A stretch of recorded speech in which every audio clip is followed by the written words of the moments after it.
Trata sobre la sensibilidad química múltiple, la SQM, pero lo aborda de una manera que la verdad no esperaba. No es el típico paper médico, para nada. Es casi un manual de supervivencia y de autodescubrimiento. La fuente que tenemos, que se titula La verdad tras el laberinto, plantea toda la experiencia no como una enfermedad, sino como un viaje. Un viaje que, bueno, empieza en la confusión más absoluta y termina en algo que llama soberanía. Es una palabra muy potente, ¿verdad? Se refiere a eso, a recuperar el control. Sobre tu propio cuerpo y sobre tu vida. Es que es la palabra clave de todo el análisis, porque justo lo que vamos a hacer hoy es desentrañar ese viaje.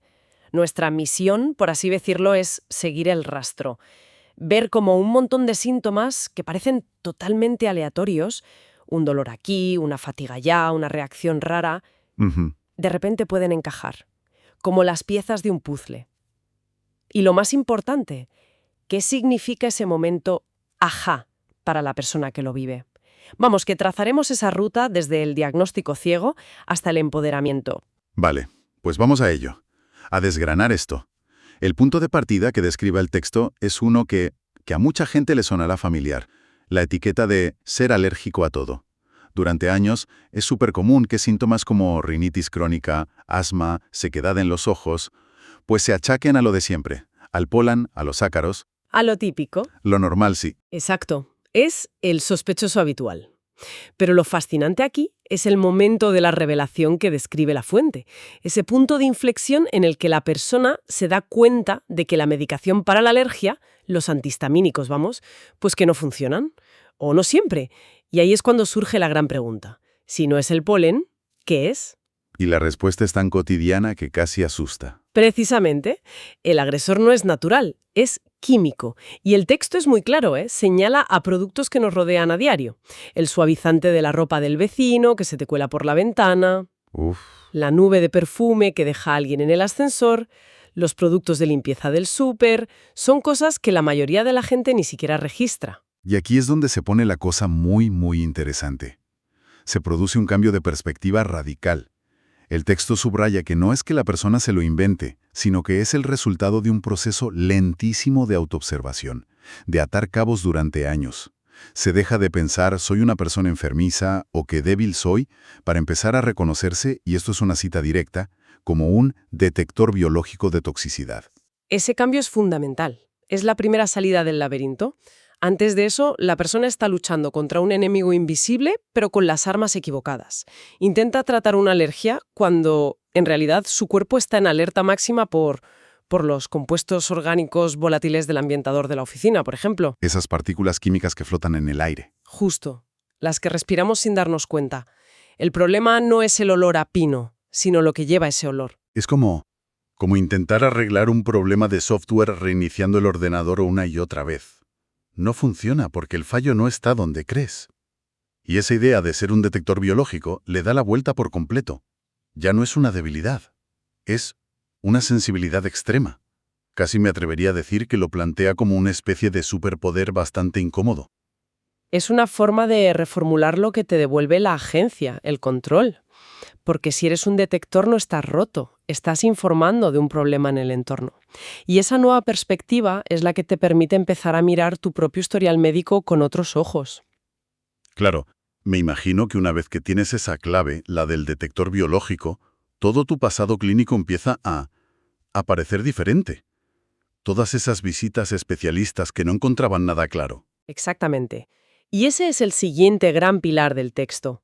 La idea de que síntomas que antes se veían como problemas aislados, sin conexión, en realidad forman parte de una única respuesta sistémica del cuerpo. La fuente da ejemplos muy concretos: una vejiga hiperactiva que te hace ir al baño constantemente, problemas digestivos crónicos, migrañas y esa famosa niebla mental.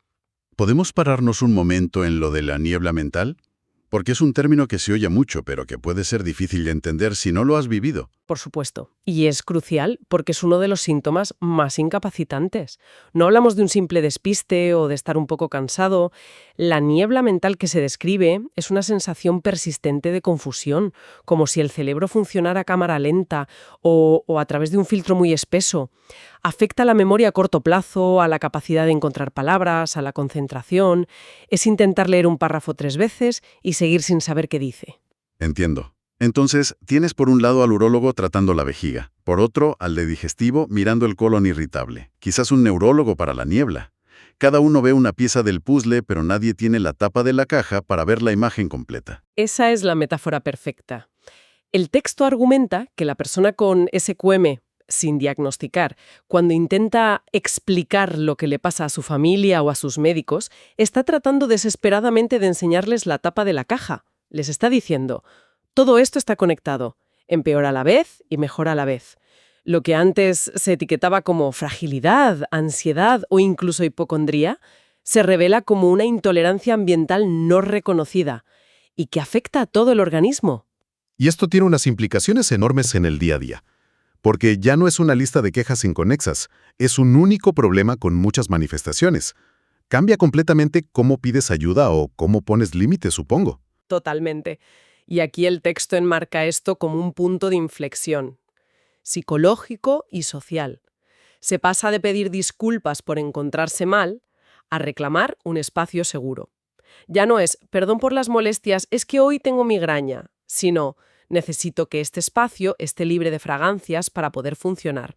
Ya. Ya no es una petición tímida, es una necesidad fundamental para poder existir sin agonía. Es pasar de una posición defensiva, casi de vergüenza, a una de afirmación de una necesidad real, tangible. Dejas de justificarte y empiezas a actuar. Exacto. Es la transición de la justificación a la acción. Y esa acción a menudo se ve dificultada porque muchos de estos síntomas son invisibles. O peor, se manifiestan de formas que nadie entiende, como una amplificación del dolor. Sí, ese es otro de los conceptos del texto que me pareció, brutal. La SQM como un amplificador del dolor. La idea de que si ya tienes una dolencia física, pongamos unas hernias discales, una tendinitis, la exposición a un químico puede disparar la inflamación y hacer que ese dolor se vuelva insoportable. ¿Cómo funciona eso? El mecanismo que se describe es fisiológico y es clave para generar empatía. La fuente lo explica de una forma muy visual. La reacción del cuerpo a los químicos elimina lo que llama los filtros de protección del sistema nervioso. Básicamente, se pierde la capacidad de modular las señales de dolor. El sistema nervioso, bajo ese ataque químico, pierde el control del volumen. Se queda sin amortiguadores. La analogía que usan es potentísima. Es como si el cuerpo tuviera una mesa de mezclas para el dolor, con diferentes controles para cada parte del cuerpo, y la exposición química de repente subiera todos los niveles al máximo, a la zona roja. El dolor de la hernia sigue siendo el mismo en su origen, pero la percepción, la experiencia de ese dolor, se multiplica exponencialmente. Exactamente. Y este dato es crucial para que el entorno lo entienda. Cuando una persona con SQM dice «hoy no me puedo ni mover del dolor de espalda», no está siendo dramática ni exagerando. Es muy probable que una exposición aparentemente inofensiva, el ambientador nuevo en el coche de un amigo, por ejemplo, haya activado ese altavoz químico y ha convertido un dolor crónico que ayer era manejable en una crisis totalmente incapacitante hoy. Y eso debe ser increíblemente aislante, porque desde fuera, tu familia o tus compañeros solo ven que te quejas más de tu dolor de espalda de siempre. No entienden que para ti se siente como algo nuevo y terrorífico. Piensan, vaya día lleva, cuando en realidad estás viviendo un secuestro de tu sistema nervioso. Es una de las partes más difíciles de comunicar, porque es un dolor sobre otro dolor. Y sin un diagnóstico, sin un marco que lo explique, la persona puede incluso dudar de sí misma, pensar que se está volviendo loca o que es débil. De acuerdo. Entonces, imaginemos que la persona ya ha atado todos estos cabos. Ha entendido que no son alergias, que sus síntomas están conectados, que su dolor se amplifica, ha dibujado su propio mapa del laberinto a oscuras. Pero ahora llega el gran desafío. ¿Cómo consigues la validación de un médico que, probablemente, es escéptico o nunca ha visto un caso así? Aquí es donde el texto introduce el concepto de valentía estratégica. Y la palabra estratégica es la clave de todo. No se trata de llegar a la consulta y soltar una avalancha de síntomas y teorías. Eso, lamentablemente, puede activar las alarmas de paciente difícil o... De hipocondríaco. Exacto. Suena agotador y francamente un poco injusto. No debería ser el médico el que conecta los puntos. ¿Aborda la fuente esa frustración? Totalmente. Y lo enmarca precisamente como parte de esa valentía. Reconoce que no es justo, pero argumenta que es práctico. Ante un sistema sanitario que a menudo no está preparado para estas dolencias, el paciente tiene que convertirse en su propio abogado defensor, tiene que preparar su caso y presentarlo de una forma que sea irrefutable. O sea, que tienes que hacer de detective en tu propio caso y luego presentarle las conclusiones al juez, que es el médico, de la forma más clara posible. No es solo me encuentro mal, es me encuentro mal así, cuando pasa esto y llevo años observando este patrón con estos datos. Justo. Se trata de ganar credibilidad. La fuente sugiere un método muy concreto. En lugar de presentar las quejas de forma dispersa, hay que presentarlas agrupadas por patrones. Mostrarle al médico cómo las crisis, un brote de asma, una inflamación, una semana de niebla mental, coinciden sistemáticamente con picos de exposición química que la persona ha aprendido a identificar. Le ofreces una hipótesis de trabajo sólida, basada en datos. El texto llega a proponer una forma de plantearlo, algo como, doctor, sé que mis síntomas parecen no tener relación y he tardado años en entenderlos yo misma. No miento sobre ellos. Le pido que por un momento miremos mi historial, no como 3 problemas separados, sino bajo el prisma de la sensibilidad química múltiple. Si lo hacemos, verá que todo encaja. Me parece una fórmula brillante. Lo es porque cambia la dinámica, no es una confrontación, es una invitación a colaborar. No le estás diciendo al médico, usted no sabe. Le estás diciendo, yo tengo una información sobre mi cuerpo que usted no puede tener y si la combinamos con su conocimiento, quizás podamos resolver esto juntos. Le estás dando la narrativa, el hilo conductor que sería imposible que viera en una consulta de 15 minutos. Le estás entregando el mapa del laberinto que tú has tenido que dibujar. Y supongo que ese momento, si sale bien, es el principio del fin del laberinto. Es el principio de la soberanía. Y si conectamos esto con la idea general, todo este proceso de buscar la aceptación médica, familiar, laboral, se presenta como el ejercicio definitivo de esa soberanía. Es el paso de ser una víctima pasiva de un entorno tóxico y de un sistema que no te comprende, a convertirte en una persona que gestiona activamente su salud y que educa a su comunidad. Es un cambio de rol total. Ya no eres la enferma, sino la experta en tu propia condición. Ya no sufres en silencio, estableces límites claros y explicas por qué. Y esa es una forma inmensa de recuperar el poder sobre tu vida. Es que lo fascinante aquí es cómo el diagnóstico se entrelaza con el empoderamiento personal.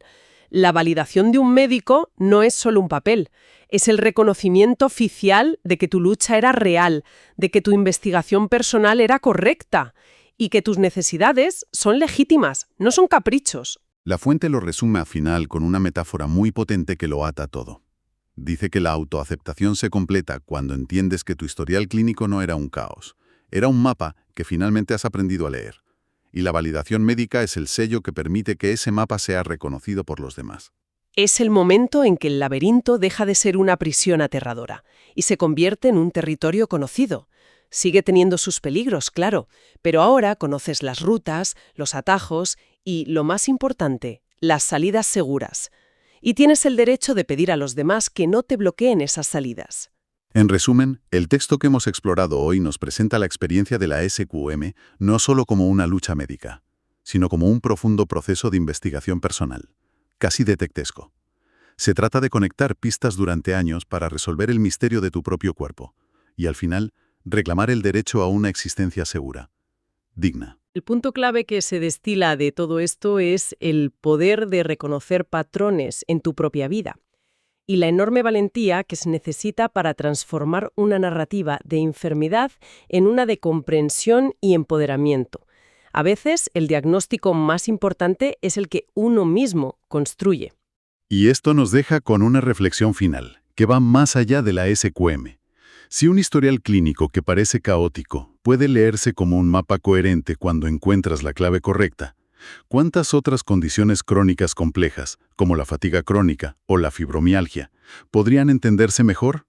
No como una colección de síntomas aislados, sino como una única historia sistémica que, Simplemente, aún espera que alguien la descifre.